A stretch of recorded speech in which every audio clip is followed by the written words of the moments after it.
శ్రీ గురుభ్యో నమ. ములుగు శివజ్యోతి ఛానల్ ప్రేక్షకులకు నా నమస్కారాలు. వృషభ రాశి. ఈ రాశి వారికి అయిన వాళ్ళతో కాస్తంత సమస్యలు ఎదురయ్యే అవకాశం ఉంటుంది. వాళ్ళ అసంతృప్తి, వాళ్ళ గొంతెమ్మ కోరికలు తీర్చలేదన్నటువంటి అభిప్రాయాలే ఎక్కువగా ఏర్పడే అవకాశం ఉంటుంది.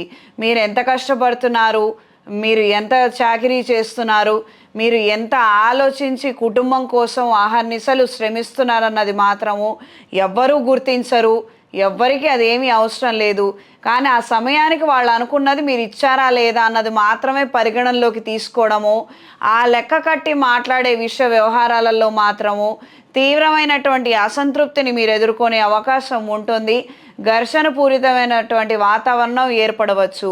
భూ సంబంధమైన క్రయ విక్రయాలలో మంచి ప్రయోజనాలను పొందగలుగుతారు. జీవిత భాగస్వామితో గొడవలు, చిన్న చిన్న చికాకులు ఏర్పడే అవకాశం ఉంది. అప్రమత్తంగా ఉండండి. అయిన వాళ్ళతో వ్యవహరించేటప్పుడు, ఎందుకంటే ప్రత్యేకంగా ద్వితీయ స్థానంలో శుక్రగ్రహము, గురుగ్రహము, అయిన వాళ్ళతో వ్యవహరించేటప్పుడు ఆర్థిక విషయాలు కాక ఇతర విషయాల గురించి మీరు మాట్లాడి నిదానంగా జారుకోగలిగితే అంత మాత్రం చాలు, మీకు మేలు జరుగుతుంది. మంచి పరిణామాలు ఏర్పడతాయి.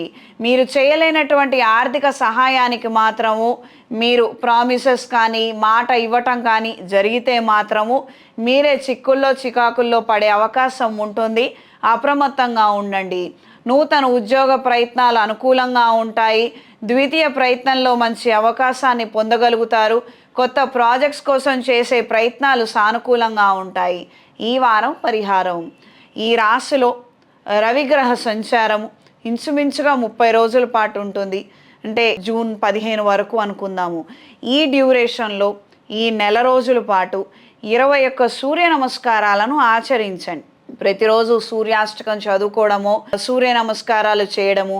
అంటే శరీరం సహకరించిన వారు, లేదు మాకు శరీరం సహకరించదు అనుకున్న వారు సూర్యోదయ వేళ సమయానికి ఆ సూర్యోదయ దర్శనాన్ని చెయ్యండి. తద్వారా మంచి ఉద్యోగాన్ని, మంచి ఆరోగ్యాన్ని, పరపతిని పొందగలుగుతారు. అదేవిధంగా ఆదివారం రోజున స్వామివారికి గోధుమ రవ్వతో ఏదైనా ప్రసాదం నివేదన చేసి 10 మందికి పంచండి. తద్వారా మంచి ప్రయోజనాలను పొందుతారు. ఈ రాశిలో జన్మించిన స్త్రీలకు వృత్తి, ఉద్యోగ, వ్యాపారాలలో అనుకూలమైన మార్పులు ఉంటాయి. అయిన వాళ్ళతో చిక్కులు చికాకులు ఎక్కువ శాతం ఏర్పడే అవకాశం ఉంటుంది. అప్రమత్తంగా ఉంచండి. ఈ రాశిలో రవిగ్రహము, బుధగ్రహ సంచారం ఉన్నది. వ్యయస్థానంలో కుజుడు, కోపం మరింతగా పెరిగే అవకాశం ఉంటుంది. దీనివలన బంధుత్వాలు, ప్రేమానురాగాలు చెడిపోయే అవకాశం ఉంది. జాగ్రత్తలు తీసుకోండి. ఎక్కడ ఏది ఎంతవరకు అవసరమో అది అక్కడ అంతవరకే పడాలి. అంతకు మించి రవ్వంత పడినా చాలా ఇబ్బంది అవుతుంది. ఇది గ్రహించి మెలగండి. ఈ రాశిలో జన్మించిన వారికి ఈ వారం కలిసొచ్చే రంగు ఆకుపచ్చ, కలిసొచ్చే దిక్కు పడమర, కలిసొచ్చే సంఖ్య 5. శుభతిథి పంచాంగం ప్రామాణికగా నా పరిజ్ఞానం సహకరించిన మేరకు ఈ వారం 12 రాశుల వారి ఫలితాలను తెలియజేశాను. సర్వే జనా సుఖినో భవంతు.